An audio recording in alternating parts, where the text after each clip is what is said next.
Hi hello friends, welcome to back my channel. ನಾನು ಇವತ್ತಿನ ವಿಡಿಯೋದಲ್ಲಿ ನನ್ನ ಮಗನ ಬರ್ತ್ಡೇ ಯಾವ ರೀತಿ ಮಾಡಿದೆ ಅಂತ ಹೇಳಿಬಿಟ್ಟು ನಿಮಗೆ ತೋರಿಸ್ತಿದ್ದೀನಿ. ಬನ್ನಿ ನೋಡೋಣ.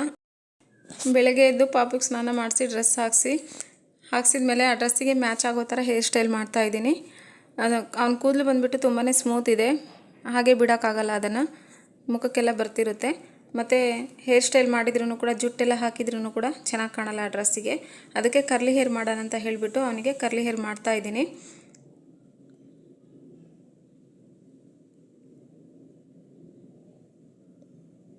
ಮಿಷಿನಿಂದ ಮಾಡ್ತಾ ಹೋದರೆ ಅವನಿಗೆ ಬಿಸಿ ತಾಗುತ್ತಲ್ವ, ಹೇರ್ಸ್ ಎಲ್ಲ ಚಿಕ್ಕದಿದೆ, ಮಿಷಿನ್ ತಲೆಗೆಲ್ಲ ತಾಗುತ್ತೆ. ಅದಕ್ಕೆ ಮಿಷಿನ್ ಸ್ಟಾಪ್ ಮಾಡ್ತಾಯಿದ್ದೀನಿ. ಮಿಷಿನ್ ಸ್ಟಾಪ್ ಮಾಡಿ ನಾನು ನೆಕ್ಸ್ಟ್ ಬಂದುಬಿಟ್ಟು ಕ್ಲಿಪ್ಸ್ಗಳನ್ನು ತೊಗೊಂಡಿದ್ದೀನಿ.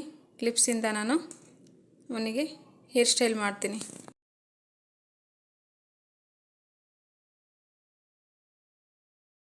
ನೋಡಿ, ಕ್ಲಿಪ್ಸ್ಗಳನ್ನು ಈ ರೀತಿ ಯೂಸ್ ಮಾಡಿ ಹಾಕಿದ್ದೀನಿ.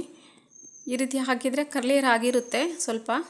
ಅದಕ್ಕೆ ನಾನು ಮಿಷಿನ್ ಹಿಡಿದೆ, ಸ್ವಲ್ಪ ಹೇರ್ ಡ್ರೈಯರ್ ಮಿಷಿನ್ ಹಿಡಿದೆ. ಈಗ ಅದು ಕರ್ಲಿ ಹೇರ್ ಆಗಿರುತ್ತೆ. ನಾನು ಒಂದು 1 hour 3 hours ಬಿಟ್ಬಿಟ್ಟು ಅದನ್ನೆಲ್ಲ ತೆಗೆದುಬಿಟ್ಟು ಚಿಕ್ಕದಾಗಿ ಕೂಮ್ ಮಾಡ್ತೀನಿ.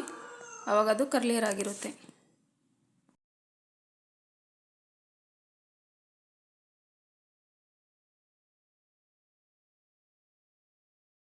ಅವನಿಗೆ ರೆಡಿ ಮಾಡ್ತಿರೋದು ನೋಡಿ ಚಾರ್ವಿ ಕೋಪ ಮಾಡ್ಕೊತಿದ್ದಾಳೆ. ನನ್ನ ಬರ್ತಡೇನೂ ಇಲ್ವಾ, ಅವನ ಬರ್ತಡೇ ಅಷ್ಟೇನಾ, ನನ್ನ ಬರ್ತಡೇನೂ ಮಾಡಿ ಅಂತ ಹೇಳಿ ಒಪ್ಪಿಸ್ಕೊತಿದ್ದಾಳೆ ಅವಳು.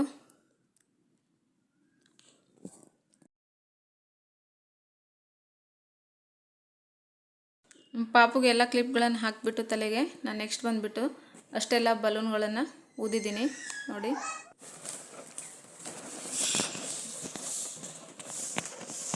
ಬಲೂನಿ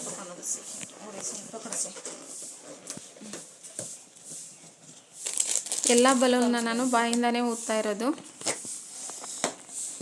ಬಲೂನ್ ಊದೋದಿತ್ತು ನನ್ನ ಹತ್ರ, ಅದು ಮುರಿದೋಗಿದೆ, ಅದರಿಂದ ನಾನು ಬಾಯಿಂದಾನೇ ಊದ್ದೇ ಇಲ್ಲ ಬಲೂನ್ಗಳನ್ನು.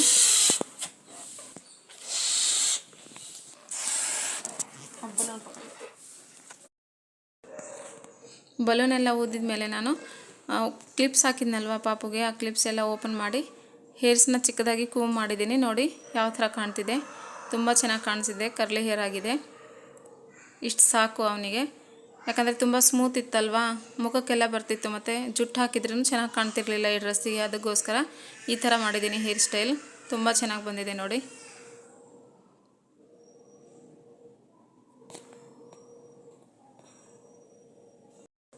ನೆಕ್ಸ್ಟ್ ಬಂದುಬಿಟ್ಟು ಬರ್ತಡೇಗೆ ಡೆಕೋರೇಷನ್ ಮಾಡ್ತಾಯಿದ್ದೀನಿ. ಈ ಥರ ನೋಡಿ, ಬರ್ತಡೇ ಡೆಕೋರೇಷನ್ ಕಿಟ್ ಸಿಗುತ್ತಲ್ವ, ಅದನ್ನು ತೊಗೊಂಬಂದಿದ್ದೆ. ಅದನ್ನು ತೊಗೊಂಬಂದು ನಾನು ಈಗ ಚಿಕ್ಕದಾಗಿ ಅವನ ಹೈಟಿಗೆ ಎಷ್ಟು ಬೇಕೋ ಅದನ್ನು ಅಷ್ಟು ಮಾಡ್ತಾಯಿದ್ದೀನಿ ನಾನು.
ಸರು ಸೈಡ್ ಬಾ.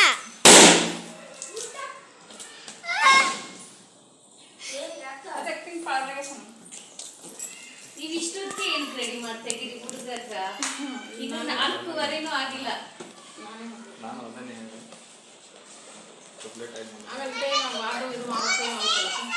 ಎಲ್ಲಿ ಬಿಡ್ತಾರೆ?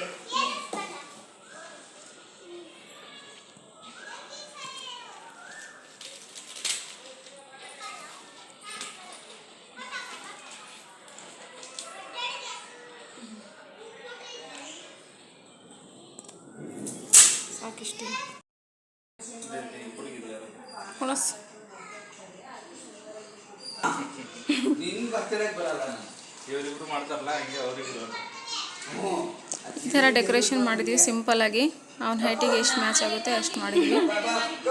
ಈ ಥರ ಇದೆ ನೋಡಿ, ತುಂಬ ಚೆನ್ನಾಗಿ ಕಾಣ್ತಿದೆ ನನಗಂತೂ.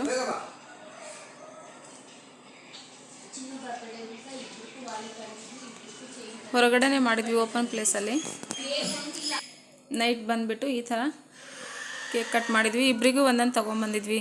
ಈಗ ಪಾಪು ಒಬ್ಬನಿಗೆ ತೊಗೊಂಬಂದಿದ್ರೆ ಅವಳು ಅಳ್ತಾ ಇದ್ಲು ಮತ್ತು ಹಠ ಮಾಡ್ತಿದ್ಲು. ಇವತ್ತು ನನ್ನ ಬರ್ತಡೇನೆ ಅಂತ ಅಂದ್ಕೊಂಡಿದ್ಲು ಇವತ್ತು ಅವಳು. ಪಾಪು ಬರ್ತಡೇ ಅಂದ ತಕ್ಷಣ ಅವಳು ಅಳ್ತಿದ್ಲು. ಅದಕ್ಕೋಸ್ಕರ ನಾನು ನಿನ್ನ ಬರ್ತಡೇನೆ ಅಂತ ಹೇಳಿಬಿಟ್ಟು ಅವಳಿಗೆ ಮತ್ತು ಪಾಪುಗೆ ಇಬ್ಬರಿಗೂ ಒಂದೇ ಥರ ಕೇಕ್ ತೊಗೊಂಬಂದು ಕಟ್ ಮಾಡಿಸಿದ್ವಿ. ನೋಡಿ ಈ ಥರ ಇತ್ತು ಫೋಟೋಸ್ಗಳೆಲ್ಲ. ವಿಡಿಯೋ ಏನು ಮಾಡೋಕ್ಕಾಗಲಿಲ್ಲ. ನೆಕ್ಸ್ಟ್ ಬಂದುಬಿಟ್ಟು ಬಿರಿಯಾನಿ ಮಾಡಿಸಿದ್ವಿ. ರೆಸಿಪಿ ಯಾವ ಥರ ಇದೆ ಅಂತ, ಬರ್ತಡೇ ದಿನ ನೈಟ್ ಊಟಕ್ಕಂತ ಹೇಳಿಬಿಟ್ಟು ಬಿರಿಯಾನಿ ಮಾಡಿಸಿದ್ವಿ. ನೋಡಿ ರೆಸಿಪೀಸ್ ನಾವು ಹೇಳ್ತಾ ಇದ್ದೀನಿ ನೋಡಿ ನಿಮಗೆ. ಪುದೀನ, ಕೊತ್ತಂಬರಿ ಸೊಪ್ಪು, ಟೊಮಾಟೊ, ಈರುಳ್ಳಿ, ಆಮೇಲೆ ಹಸಿಮೆಣಸಿನ್ಕಾಯಿ, ನೆಕ್ಸ್ಟ್ ಪುದೀನ ಚಟ್ನಿ, ಶುಂಠಿ ಬೆಳ್ಳುಳ್ಳಿ ಪೇಸ್ಟ್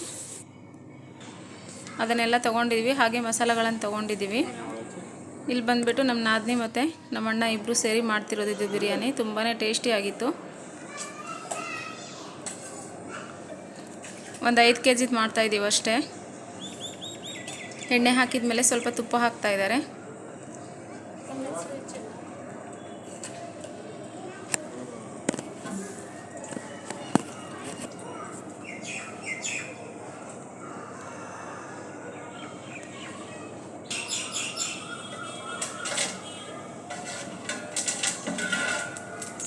ಚಕ್ಕಿ, ಲವಂಗ, ಆಮೇಲೆ ಕಾಳು ಮೆಣಸು, ಪಲಾವ್ ಎಲೆ ಅವೆಲ್ಲವನ್ನು ಒಂದ್ಸಲ ಹಾಕಿಬಿಟ್ಟು ನೋಡಿ ಈ ಥರ ಫ್ರೈ ಮಾಡ್ತಿದ್ದಾರೆ.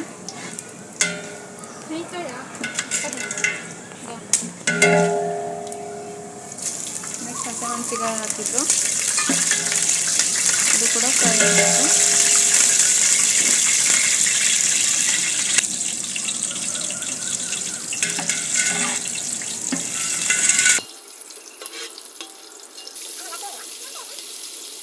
ನೆಕ್ಸ್ಟ್ ಈರುಳ್ಳಿ ಹಾಕಿದ್ವಿ. ಈರುಳ್ಳಿ ಚೆನ್ನಾಗಿ ಫ್ರೈ ಆಗಬೇಕು. ನೆಕ್ಸ್ಟ್ ಬಂದುಬಿಟ್ಟು ಅದಾದಮೇಲೆ ಶುಂಠಿ ಬೆಳ್ಳುಳ್ಳಿ ಪೇಸ್ಟ್ ಹಾಕಿದ್ವಿ. ಅದು ಬೆಂದಾದಮೇಲೆ ಟೊಮಾಟೊ ಹಾಕಿದ್ವಿ.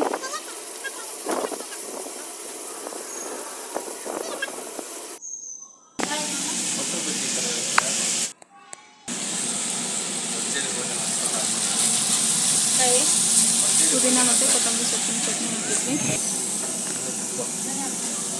ಸ್ವಲ್ಪ ಧನಿಯಾ ಪುಡಿ,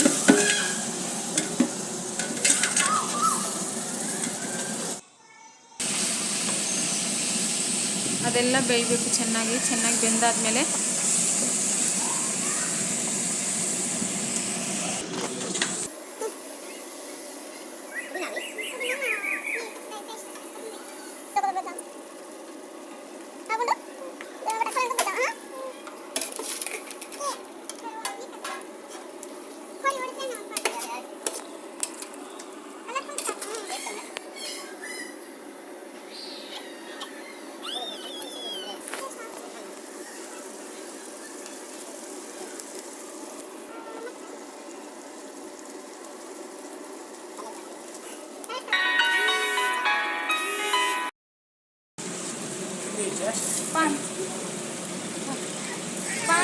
पाँच 4 काढी